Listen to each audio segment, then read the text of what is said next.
কোনটা ছেড়ে কোনটা খাবো বুঝে উঠতে পারি না। পরের দিন এসে আফসোস করি, মনে হয় ডালটা যদি আজকে পাওয়া যেত। তা ওইখানে তো এত কিছু খাবার ছেড়ে ডাল খেতে ইচ্ছা করে না। এবারে আফসোস না করে বানিয়ে ফেললাম অনুষ্ঠান বাড়ির মতোই পানির ভেজ ডাল। তার জন্য সোনামুগের ডাল নিয়েছি। সোনামুগের ডালটা বেশ ভালোভাবে ধুয়ে নিয়েছি। এবার কুকারের মধ্যে দিয়ে দেবো ডাল, পরিমাণ মতো জল আর স্বাদ মতো নুন দিয়ে সেদ্ধ করে নেব। কড়াইয়ের মধ্যে ঘি দিয়ে দেবো, এখানে তেল ইউজ করব না, ঘি দেবো। দেবো হিং, দেবো একটা লবঙ্গ, একটা এলাচ, একটু দারচিনি, একটা গোটা শুকনো লঙ্কা, একটা তেজপাতা। এখানে দেখো আমি ইউজ করেছি সবজিগুলো গাজর, বিনস, টমেটো, কাজু, কিশমিশ, ধনেপাতা, কাঁচা লঙ্কা। তোমরা চাইলে আরও কিছু সবজি এখানে অ্যাড করতে পারো। এবার এখানে গাজর আর বিনসগুলো আগে হালকা করে ভেজে নেব। এবার দিয়ে দেব কাজু কিশমিশ। কাজু কিশমিশ দিয়ে হালকা একটু ভেজে নেব। এরপর এখানে দিয়ে দেব টমেটো কুচি। টমেটো কুচি দিয়ে হালকা একটু নাড়িয়ে চাড়িয়ে নেব। এবার দিয়ে দেব হাফ চামচ আদা বাটা। আদা বাটা দিয়ে একটু বেশ ভালো করে কষিয়ে নেব।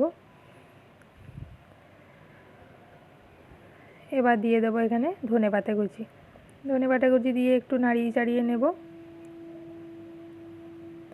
দিয়ে দেবো স্বাদ মতো নুন। নুনটা পরিমাণ মতো দেখে দেবে, কারণ ডালের সাথে নুন দেওয়া আছে। আর দেবো হলুদ গুঁড়ো। দিয়ে নাড়িয়ে চাড়িয়ে নিয়ে এর মধ্যে দিয়ে দেবো সেদ্ধ করে রাখা ডালটা। ডালটা বেশ সবজির সাথে ভালো করে মিশিয়ে নেব। ডালটা সবজিটা একসাথে মিশিয়ে গেলে এর মধ্যে দিয়ে দেবো জল। জলটা পরিমাণ মতো দেখে দেবে। ডালটা খুব বেশি গাঢ়ও হবে না, খুব বেশি পাতলাও হবে না।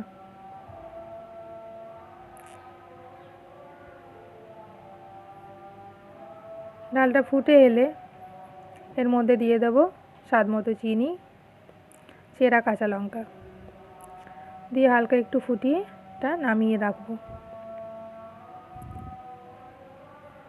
ওপর থেকে ছড়িয়ে দেবো 1 চামচ ঘি।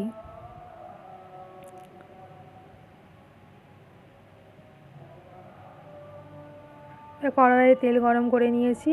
একটু নুন দেবো, একটু হলুদ দিয়ে ছোটো ছোটো টুকরো করে রাখা পনিরগুলো হালকা হালকা করে ভেজে ডালের মধ্যে দিয়ে দেবো। ব্যাস, তাহলেই তৈরি অনুষ্ঠান বাড়ির মতো পানির ভেজ ডাল। Thanks for watching.